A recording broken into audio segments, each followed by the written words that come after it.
জানুয়ারি আজকে তানির বিয়ে। আমার গত ভ্লগে তোমরা দেখেছিলে সারা রাত জেগে হইহুল্লোড় করে ভোরবেলা বাড়ি ফিরেছিলাম। বাড়ি ফিরে সেজে গুজে রেডি হয়ে এখন যাচ্ছি তানির গায়ে হলুদের জন্য। আর ইনিও সকাল সকাল উঠে একেবারে বাবু সেজে রেডি হয়ে গেছেন। তারপর সবাই মিলে বেরিয়ে পড়লাম। এখানে এসে দেখছি সবাই মিলে একটা গল্পের আসর বসেছে। ওরা আগে থেকেই চলে এসেছিল, আমাদের আসতে একটু দেরি হলো। তবে দেরি নয়, এখনো অনেক কাজ বাকি। এদিকে দেখো, গায়ে হলুদের জন্য গঙ্গায় আমরা জল আনতে যাব, তার জন্য কিন্তু সকাল সকাল এই ব্যঞ্জ দাদারা চলে এসেছে। আর আমরাও নাচতে নাচতে বেরিয়ে পড়েছি। এবার বেরিয়ে পড়ে সব লোককে একসঙ্গে জড়ো করে কখন যে আমরা পৌঁছাবো সেটা কেউ জানি না। যাই হোক, সবাইকে ডাকা যাক। আর এত লোকজন ছিল দলে, কাকে ছেড়ে কাকে ডাকবো খুঁজেই পাচ্ছিলাম না। আর এদিকে তানির নতুন পরিবারের সকল সদস্য গায়ে হলুদের তত্ত্ব নিয়ে হাজির হয়ে গেছে। খুব একটা দূরত্ব ছিল না, একদম পাশাপাশি, তাই সকাল সকাল ওরাও চলে এসেছে। আর এদিকে তানিকে এখন গায়ে হলুদের জন্য রেডি করিয়ে দেওয়া হচ্ছে। শাড়ি চেঞ্জ করিয়ে, গয়নাগাটি চেঞ্জ করিয়ে, মোটামুটি ফুলের গয়না যেরকম সাজ হয় সেভাবেই একদম ঘরোয়াভাবে ও সেজেছিল। কোনো রকম আতিশয্য বাড়বাড়ন্ত ছিল না, সুন্দরভাবে ছিমছামভাবে সেজে এবার আমরা চললাম গঙ্গার ধারে। আর যাওয়ার আগে অনেকে দেখো আগেই শুরু করে দিয়েছে নাচ করতে। আর আমরা তো ছিলামই তালে তাল মেলাতে। আমাদের শুধু একটা হুজুগ দরকার। এই একটা বিয়ে বাড়ি, গোটা বিয়ে বাড়িতে আমরা শুধু নেচেই গেছি। এটা বিয়ে বাড়ি না নাচের অনুষ্ঠান লোকে আপনারা ধরতে পারবেন না। যাই হোক, আমাদের এই খুদেগুলোকে দেখো, কি আনন্দ যে ওরা করেছিল সে ভাষায় প্রকাশ করবার নয়।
প্রচুর নেচে ক্লান্ত হয়ে ছুটতে ছুটতে অবশেষে আমরা পৌঁছালাম গঙ্গার ঘাটে।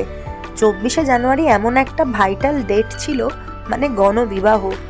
কত মানুষের যে বিয়ে ছিল ওই দিন তা তোমরা ঘাটের লোক দেখেই বুঝতে পারবে।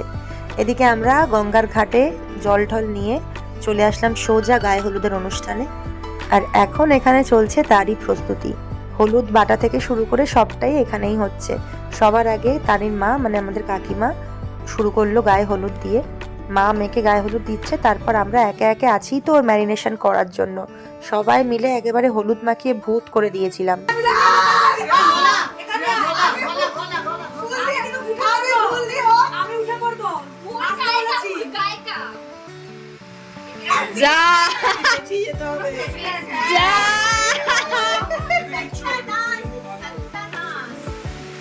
ফেশিয়াল করা মুখ, কোনো জায়গা কোনো প্রশ্ন নেই, জাস্ট কোনো প্রশ্ন নেই।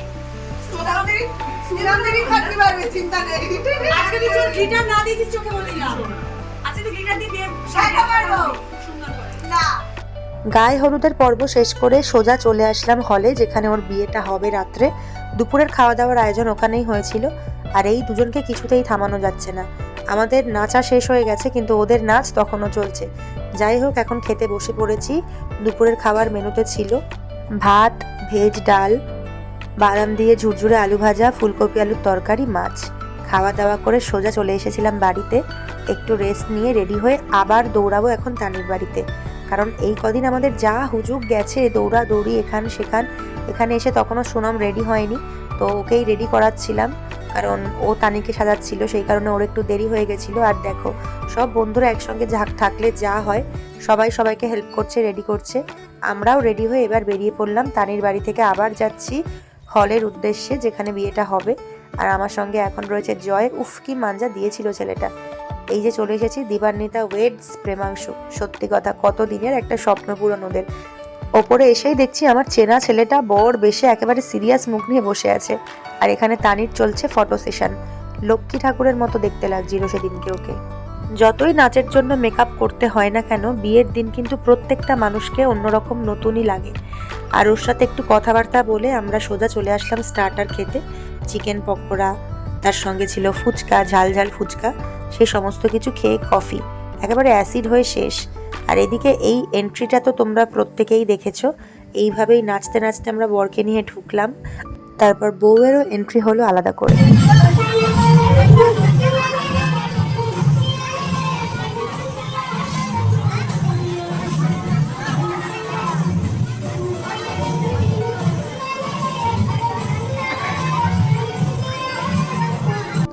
আর সব শেষে মা বাবার হাত ধরে বিয়ের মণ্ডপের দিকে এগোচ্ছে আমাদের আজকের কোণে। বিয়ে কিন্তু শুরু হয়ে গেছে। এত ভিড় ছিল, আমি আর মোবাইলটা নিয়ে সামনে যেতে পারিনি। এখন হচ্ছে ওদের মালা বদল।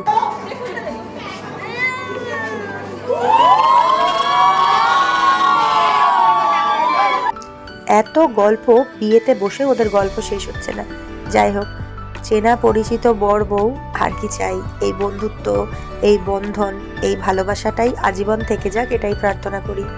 তারপর আমরা এদিকে একটু নিজেদেরকেও দেখিয়ে নিলাম। কিছুতেই আর নিজেরা সময় পাচ্ছিলাম না ছবি তোলার জন্য। আর এখন বিয়ের প্রায় শেষ পর্যায়ে চলে এসেছে। খইদানের পর্ব চলছে আর এনারা করে যাচ্ছে একের পর এক গল্প। আর সব শেষে সিঁদুরদান, সেই বহু প্রতীক্ষিত মুহূর্ত। এতদিনকার একটা সম্পর্কের পূর্ণতা। এই দিনটার জন্যই তো প্রত্যেকে অপেক্ষা করি আমরা, নিজেদের ভালোবাসার মানুষটাকে নিজের করে পাওয়ার জন্য। ভীষণ ভীষণ সুন্দর লাগছিল দুজনকে। অনেক অনেক ভালোবাসা, আশীর্বাদ তোদের জন্য থাকলো। ভীষণ ভালো থাকিস, সারাটা জীবন একসাথে এভাবেই আনন্দে হাসিতে মজায় কাটিয়ে দিস। বিয়ের পর্ব মিটতেই আপাতত চলে এসেছি ওপরে, কারণ খেতে হবে, বাড়ি যেতে হবে, পরের দিন অফিস আছে। আর এসেই দেখছি এরা সবাই মিলে খেতে বসে গেছে, আমাদেরকে ছাড়াই। না না, আসলে ওরা আমাদের সবার জন্যই অপেক্ষা করছিল, একসাথে বসার মতো স্কোপ পাচ্ছিলাম না। তো যাই হোক, সবাইকে আবার একটা ফ্রেমে দেখিয়ে দিলাম। আর এবার আমরা বসবো খেতে। এই ছিল তানির বিয়ের মেনু। চলো পরপর তোমাদেরকে বলে দিই। প্রথমেই ছিল গরম গরম কড়াইশুঁটির কচুরি, তার সঙ্গে কাশ্মীরি আলুর দম, ফিশ বাটার ফ্রাই, আর তার সঙ্গে কাসুন্দি স্যালাড, সাদা ভাত, পোলাও, মটন কষা, চাটনি, পাঁপড়, মিষ্টি, যা যা মেনুতে থাকে বাদবাকি সবই ছিল। খুব খুব সুন্দর রান্না হয়েছিল। খেয়ে দিয়ে পেট পুজো করে এবার বাড়ি ফেরার পালা। আজকে আমাদের বিবাহ উৎসব এখানে শেষ। আবার আগামী পরশুদিন আমাদের সেলিব্রেশনটা হবে। আর এখানে বিয়ের পর পুরনো বর নতুন বরকে কী সব পরামর্শ দিচ্ছিল। যাই হোক, আজকের ব্লগটা এখানে শেষ করছি। কেমন লাগলো জানাতে ভুলো না। শেষ হলো তানি প্রেমাংশুর বিবাহ অভিযান।